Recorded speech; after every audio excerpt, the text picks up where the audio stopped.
Niner fans, here we are. We're live. My man Teddy with me. We got a lot of things to talk about. The 49ers played a preseason game. They lost, but it's okay. We had some nice standouts. More importantly, the Niners are injured like crazy. We're going to talk about the injury news with my boy Ted. How are you feeling, Ted? Are you injured? Please tell me you're not.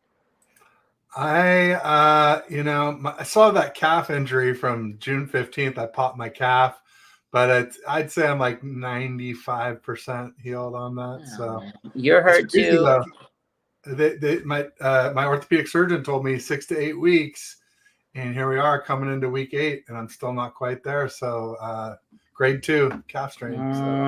That's tough, man. It's a tough time of the year. But you know what? The 49ers are injured. We're going to get right to it. So today, it's a lot of news. The big news of the day, 49ers defensive tackle, second-year tackle, Kalia Davis, has to undergo knee surgery. He had a really good game in the preseason. He made some big plays, had a sack.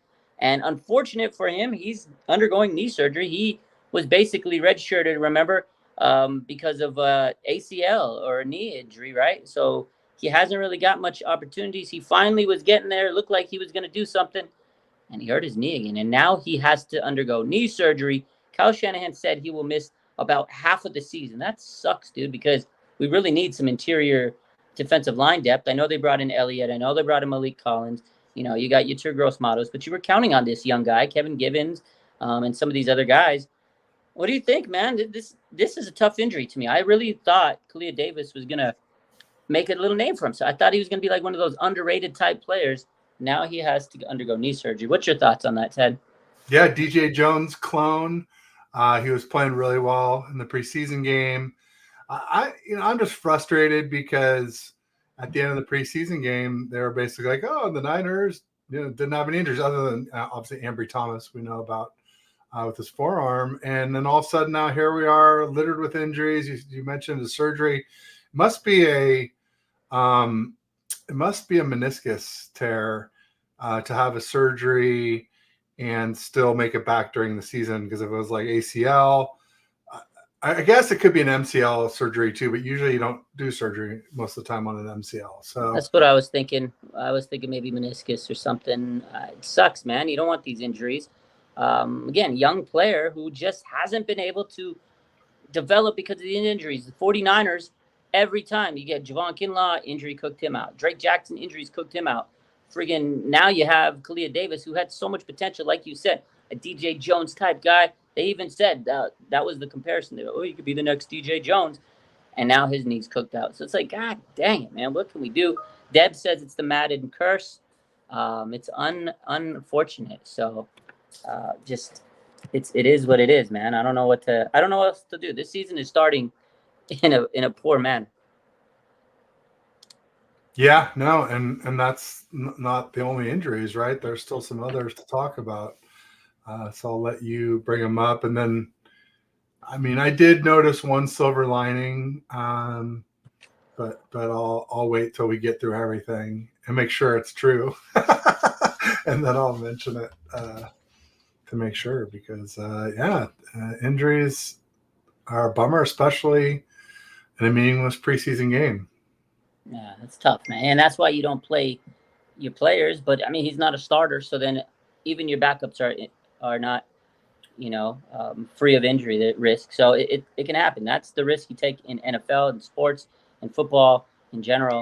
And it's not just your starters. So it's a tough situation to be in. So I hate it, man. I hate these injuries.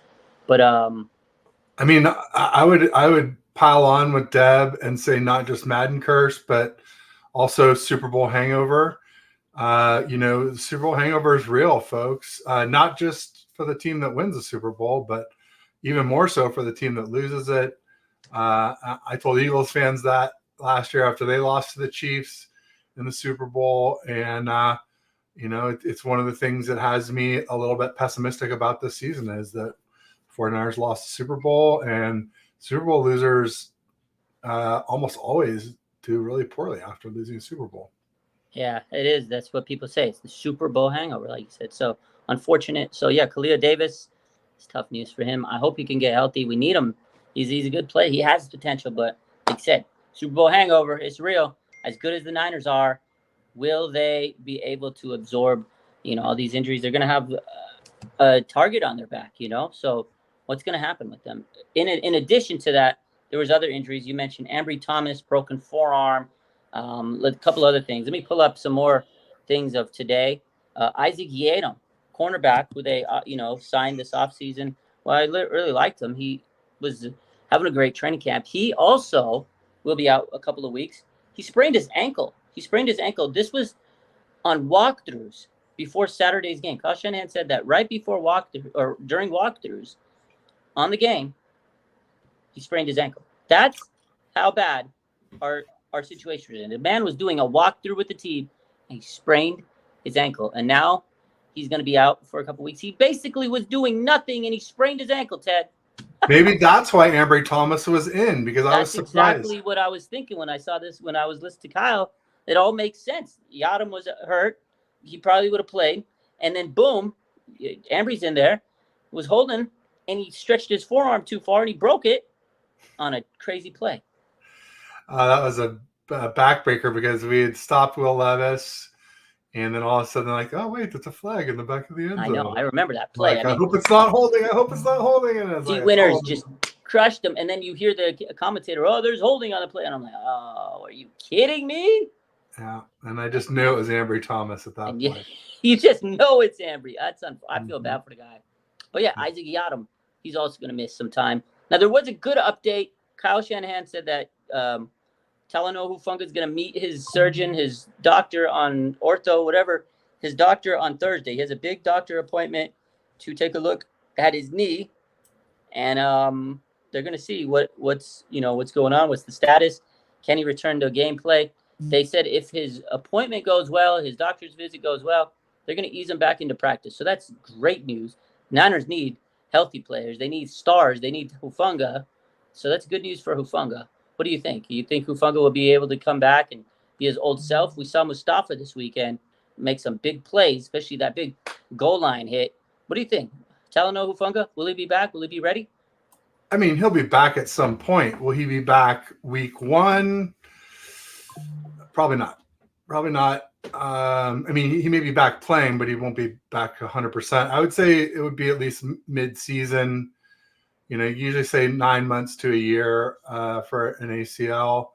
And so a year would be, I think he did it in October in the Bucs game. Mm-hmm. So, somewhere around there is where I would expect to start seeing 100% Talanoa Hufanga. And let's be honest, ACL, he may never be 100% again, but I think he will. I think he'll be all right. It's not like he was like a rocket speed guy, like a 4.3 40 type guy that relied on speed. He is a 4.6 guy who relies on instincts, and so his instincts should still be good. And unless his knee is really bad, I don't think it'll slow him down a ton. I don't think it'll be that noticeable. That's true. He was never a fast guy, but coverage might take a dip, which he wasn't the best coverage guy. He had great instincts, but we'll see. I mean, Troy Polamalu came back from an ACL because he was a beast, and you want to compare. A lot of people compare Hufanga to Troy Polamalu, so I mean, I think he can come back and play at a high level. He's going to want to. He's going to try to play his ass off, but just don't want him to risk too many. You don't want him to risk things too much too early. You want him to be healthy for the long haul. So hopefully Hufanga can be ready to rock and roll and be the guy we expect him. It is a contract year, but again, you have the youngsters that are creeping up. I mean, Jair Brown's going to be good. Malik Mustafa really impressed me. So, it's good. It's a good thing to have those young guys. Excuse me. Thank you. The 49ers definitely have some guys that they can build on, but they need to stay healthy.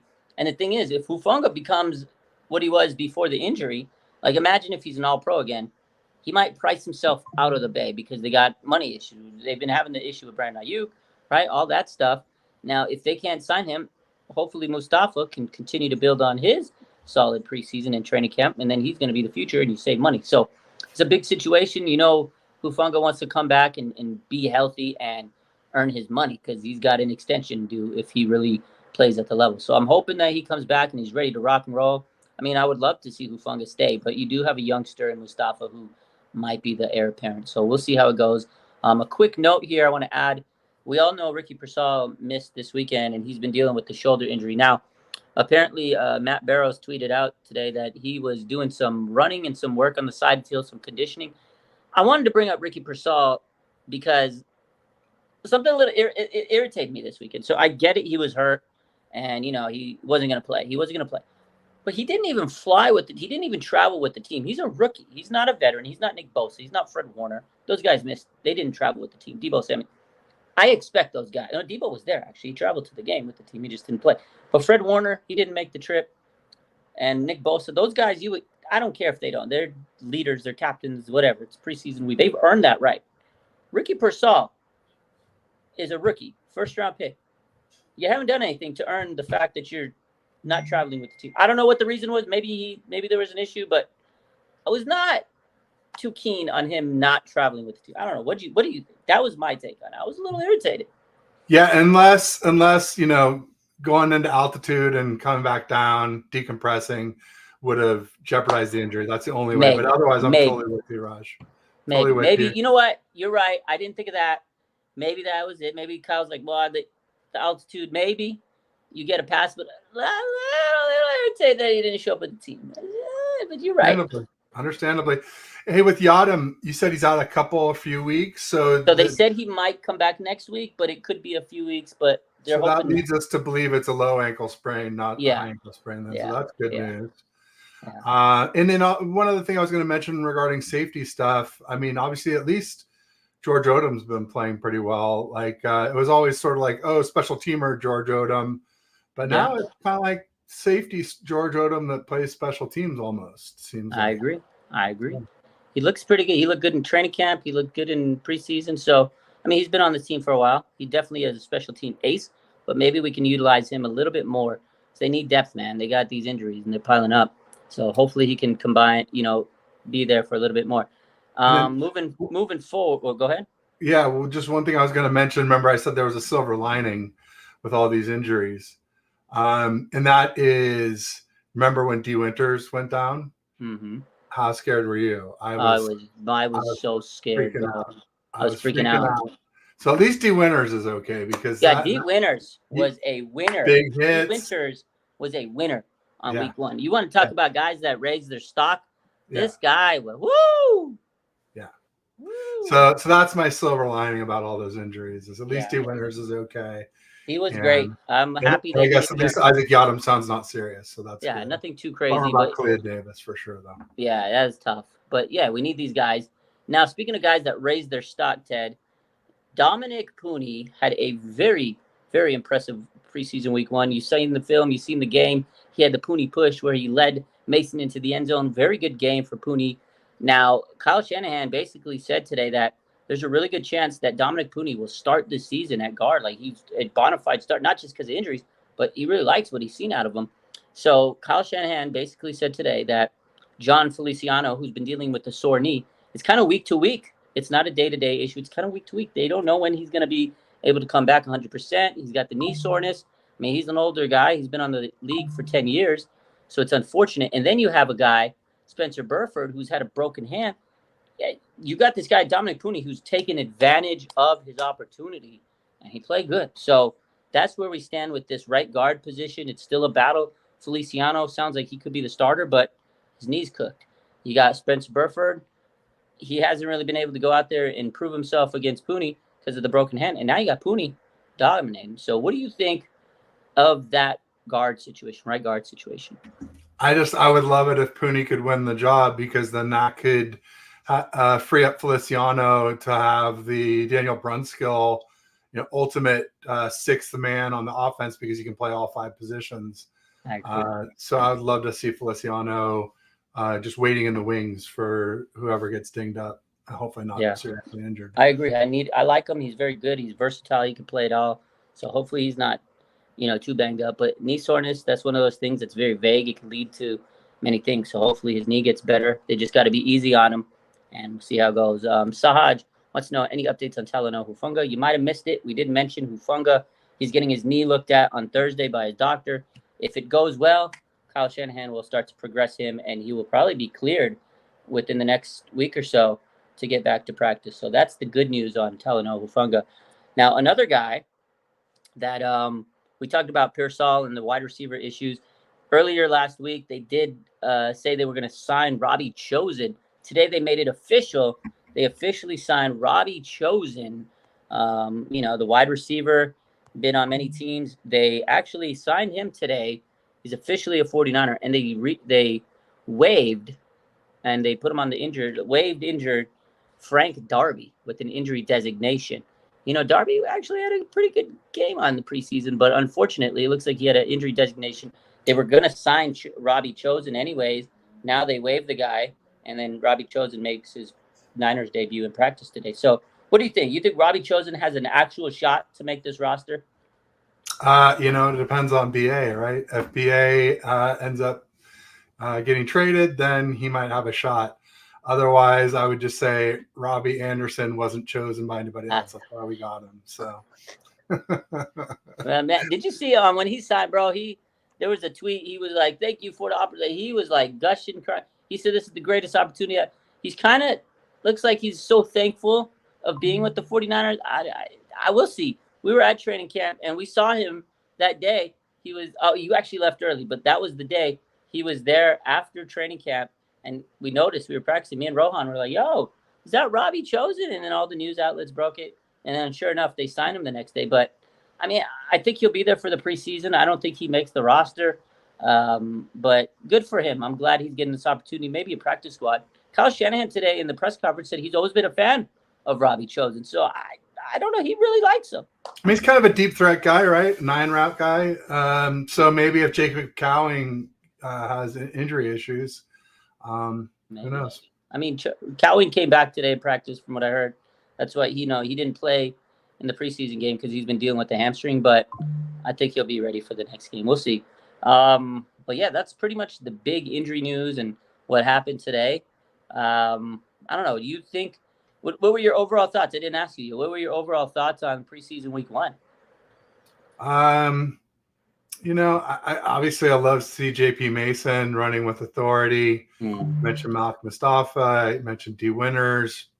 Tight end just seems still just like I guess it's Salbert, but it just seems like we could really use somebody. I guess, here's what I loved what I heard when they said about Salbert was like, remember at camp, I turned to you and I was like, man, that Salbert's a big dude, right? And they're like, hey, he's a really good blocker. So if somehow he can learn to be a good receiver, then we may just get our tight end who can block and catch. Because that's something we've been sorely missing pretty much ever since we got Kittle. We've really never had two that could do what Kittle does. And if Salbert could be that guy, then I would get pretty excited. But it just seems still sort of up in the air. It didn't seem like anybody really set themselves apart during the game. I agree. Nobody really took that leap. But I will agree that right now, if season started, Eric Salbert's probably your tight end too. He looked okay. He looked like he was decent in blocking. He is a big target. I feel like he's going to be tight end too. Real quick, I have an update on Kalia Davis from Ian Rappaport. He just tweeted out. So he says, 49ers defensive tackle Kalia Davis, who impressed in the first preseason game, is having surgery to remove a floating body in his knee. He says, per a source, he says it's essentially a scope and his recovery should be relatively quick. So it looks like he's got some that's meniscus. The floating body came from his meniscus. Yeah, exactly. So that's pretty much it. It's unfortunate, but got to get those floating bodies out of there, Ted, and that's what it is. It's a scope. It should be a quick turnaround. But Kyle Shanahan did say it will be about half the season because you got to put him on. You got to put him on the injured reserve, and then the time to process to go through all that, the rehab. So you figure about 8 weeks. So that's unfortunate. It is, but at least he'll have another shot, and maybe he'll be just what we need for the stretch run in the playoffs. I hope so. So. That's a tough injury. So I did like I said, 49ers preseason week 1. I love Jordan Mason, like you said. Mustafa, I mentioned him earlier. I felt Renardo Green, Tatum Bethune. A lot of the younger players really made a name for themselves, and we said D Winters. So I felt there was some really good action between all those younger guys, obviously. Dominic Pooney, we mentioned him. But my big question to you is, Ted, after you watched preseason game number 1, who is leading in your quarterback 2 leaderboard? We don't even care about QB1. Now we have quarterback drama in quarterback, the backup. Who was your QB2? Josh Dobbs or Brandon Allen? Who was your guy? Well, who scored a TD? Dobbs. We dove for like it was the Super Bowl. Dobbs, yeah, he just seemed way more dynamic. Okay. You know, I've never been a big Brandon Allen fan, especially last year in camp. I really couldn't stand what I saw, but this year, you know, I liked what I saw. I liked what I heard in the first half of the preseason game where they were saying that he might have the strongest arm of any 49ers quarterback. But, you know, playing quarterback in the NFL is a lot more than just arm strength. Okay. And I think that dynamic nature of Josh Dobbs might just get him the job. Maybe. I don't know. I still have Brandon Allen on my I give him the edge. He was actually very efficient, I feel like. His timing, I think he still understands the offense a little bit more. And I get it's not Dobbs' fault. He hasn't been on the team, you know, more than a couple months. You know, Allen's been on the team for over a year. But some of those passes that Allen had were darts, and some of them were dropped. It wasn't Brandon Allen's fault, but he led a very good drive down the field on that opening drive. You know, obviously Mason did a lot of things, but I feel like he was a little bit more efficient. But hey, Josh Dobbs, he made some big plays, a lot of dynamic plays. The touchdown was a fantastic. I mean, bro was diving like it was a Super Bowl. That's preseason week 1. He's out there. I gotta be Superman. So I love that. But I got Brandon Allen a little bit. So we'll see. It was you know what I would say, you know, you would have think I would have learned my lesson about rooting for quarterbacks last year, you know, but hey, here we go again. Another number 5. Number 5, baby. We get to cook him out. We'll see. But yeah, he did look pretty good in that second half. But again, also Brandon Allen played against higher competition, so you got to take that into concern or factor. Maybe this week to give Dobbs a little bit more run. I don't know. I still, if season starts today, I think BA is number 2, but we'll see. Josh Dobbs got some games to elevate himself. But any other questions, comments, concerns, Ted? Not really. I mean, concerns. You know, Trent Williams, Brandon Ayuk, right? I mean, those are big ones. Hope they figure that out. Obviously, Brandon Ayuk situation is still at a stalemate. BA wants to stay, but he wants to get his pay. The Niners want to keep him, but they want him to pay him. They want him to accept what they want. Steelers won't give up what the Niners want. Everybody's here. Nobody wants to get in the middle. So we'll see how it goes, Ted. If there's any updates, we'll obviously be on. But I got to bounce out. I got another call to take. So appreciate you for hopping on, Ted. We'll do it again next week. You have a good rest of your day, my man. Thanks, Raj. Peace. Yep. Peace. Go Niners.